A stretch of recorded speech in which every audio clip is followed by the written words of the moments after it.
नमस्कार, आप देख रहे हैं न्यूज चक्र। मैं हूं आपके साथ विकास वर्मा। कोटपुतली के खेड़ा न्यालपुरा से दुखद समाचार हैं। सूचना है कि यहां नई ढाणी में एक कुएं में युवक का शव मिला है। सूचना पर मौके पर कोटपुतली पुलिस पहुंची है और मृतक के शव को ग्रामीणों की सहायता से बाहर निकाला गया है। तो कोटपुतली से ये दुखद व बड़ा समाचार, जहां एक कुएं से युवक का शव मिला है। पुलिस के अनुसार युवक 7 दिन से लापता था। मृतक युवक की पहचान 26 वर्षीय महेंद्र रावत के रूप में हुई है। तो आपको बता दें कि कोटपुतली के खेड़ा न्यालपुरा के समीप नई ढाणी में एक कुएं में युवक का शव मिला है।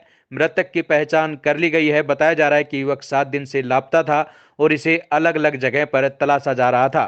आज गांव के लड़के जब यहां एक बाजरे के खेत की तरफ से गुजरे तो सूखे कुएं में युवक की लाश दिखाई दी, जिसके बाद कोटपुतली पुलिस को सूचना दी गई और अब पुलिस की मौजूदगी में ग्रामीणों की सहायता से शव को बाहर निकाला गया है। सूचना पर पूर्व विधायक रामस्वरूप कसाना भी मौके पर पहुंचे हैं।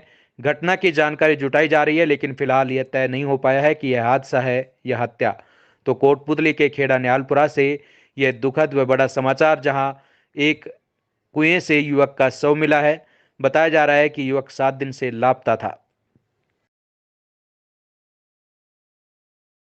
महेंद्र कुमार सोनोमान लाभ जाति गुजर जो खेड़ा न्यालपुरा पर नई ढाणी में रहने वाला था।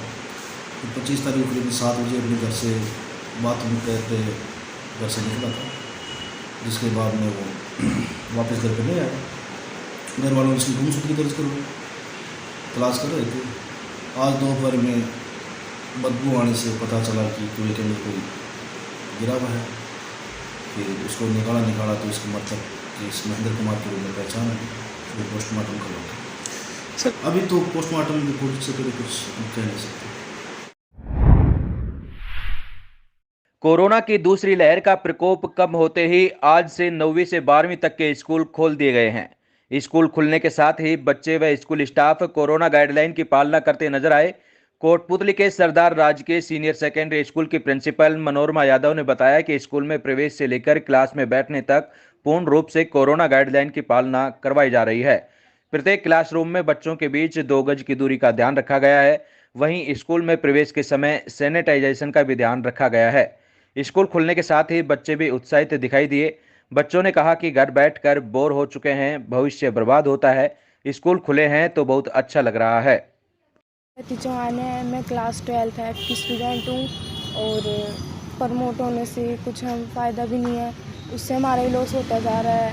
और कि अब इतने दिन बाद 3 महीने बाद स्कूल में आए हैं तो बहुत अच्छा महसूस हो रहा है हमें और हम यही चाहते हैं कि स्कूल खुले। आज 9वीं से 12वीं तक के स्कूल खुल गए हैं और उसके लिए हमने सारी जो SOP के अकॉर्डिंग व्यवस्थाएं वो पूरी कर ली हैं। साफ़ सफाई करवा दी गई हैं, कक्षों का सैनिटाइजेशन करा दिया गया है और आपने देखा होगा भी कि हमने गेट के ऊपर भी सैनिटाइजेशन का वो रखा हुआ है। पूरा थर्मल गन के द्वारा जो है उनके टेम्परेचर को भी जांचा जा रहा है। तो हमारी तरफ से जितनी भी व्यवस्थाएं हम कर सकते हैं वो पूरी व्यवस्था हमने कर ली है।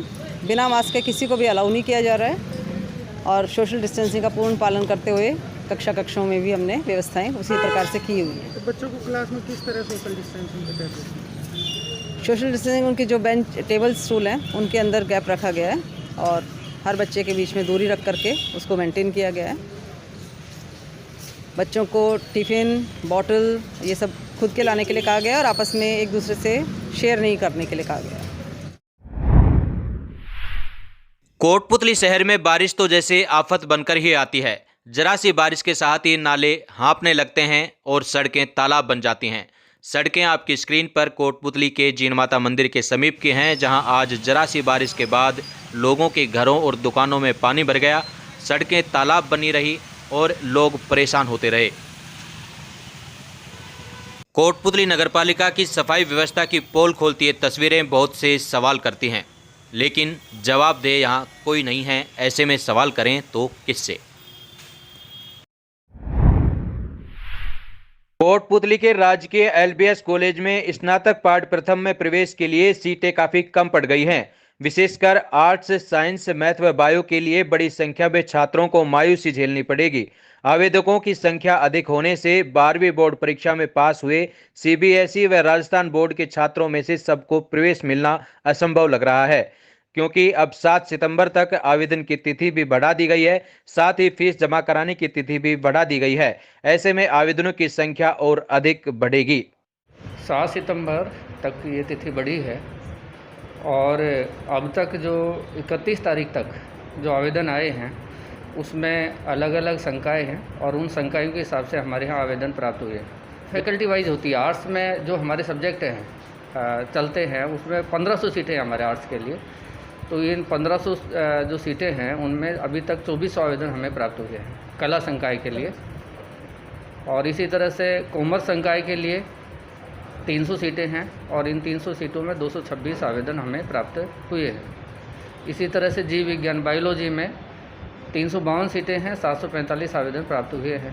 और मैथ्स में 264 सीटें हैं जिसमें 846 आवेदन हमें प्राप्त हुए। तो आवेदनों की संख्या बढ़ रही है, तो आप किस आधार पर प्रवेश यहाँ किया जाएगा? बीए पार्ट फर्स्ट में या बीएससी या बीकॉम स्नातक पार्ट फर्स्ट के लिए जो मेरिट बनती है वो आयुक्तालय काली शिक्षा के द्वारा पूरे राजस्थान में सभी कॉलेजों के लिए बनाई जाती है। और उसमें जो हैरकारी परीक्षा होती है वो 12वीं कक्षा होती है। तो 12वीं के मेरिट के हिसाब से वो वरीयता सूची बनाई जाती है। उस वरीयता सूची के अनुसार ही प्रवेश दिया जाता है। कुछ विद्यार्थियों को जिन्होंने खेल कूद में या एनएसएस में या एनसीसी में प्रमाण पत्र प्राप्त किया उनके बोनस अंक का प्रावधान है। और अगर हमारे जो नज़दीक का कन्या महाविद्यालय है, कोई महिला अभ्यर्थी इस महाविद्यालय में प्रवेश लेती है, आवेदन करती है और वो कन्या महाविद्यालय में वो विषय नहीं है, तो ऐसी स्थिति में महिलाओं को 3% वेटेज दिया जाता है। 3% उनको बोनस अंक मिलते हैं। ये प्रावधान है। कोटपुतली के शेखुपुर के समीप नेशनल हाईवे पर आज सुबह एक बस दिल्ली से जयपुर जाते समय अनियंत्रित होकर पलट गई। बस में 10 से 12 यात्री सवार थे, जिनमें से 2 यात्रियों के हल्की चोटें आई। गनीमत रही कि ग्रामीणों ने दौड़कर यात्रियों को समय रहते बाहर निकाल लिया और बड़ा हादसा होने से टल गया। पनियाला पुलिस मौके पर पहुंची और बस को साइड करवा करके जाम खुलवाया।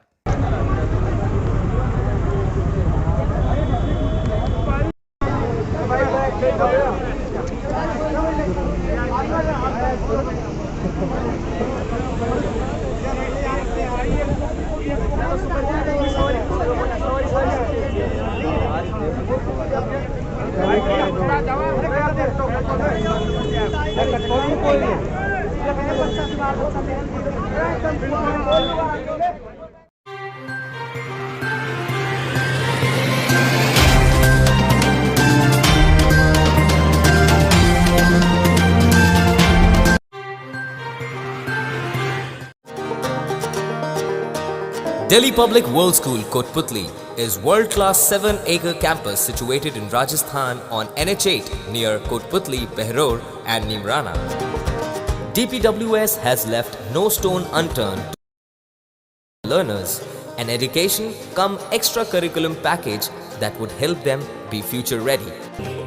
The school has GPRS fitted buses.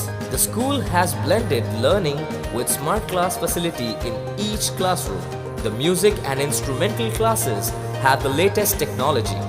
The staff is highly experienced and well qualified to teach and impart knowledge to the 21st century learners. So, our school's doors are open for all. So students, those all who are interested in exploring the world, they are welcome to Delhi Public World School.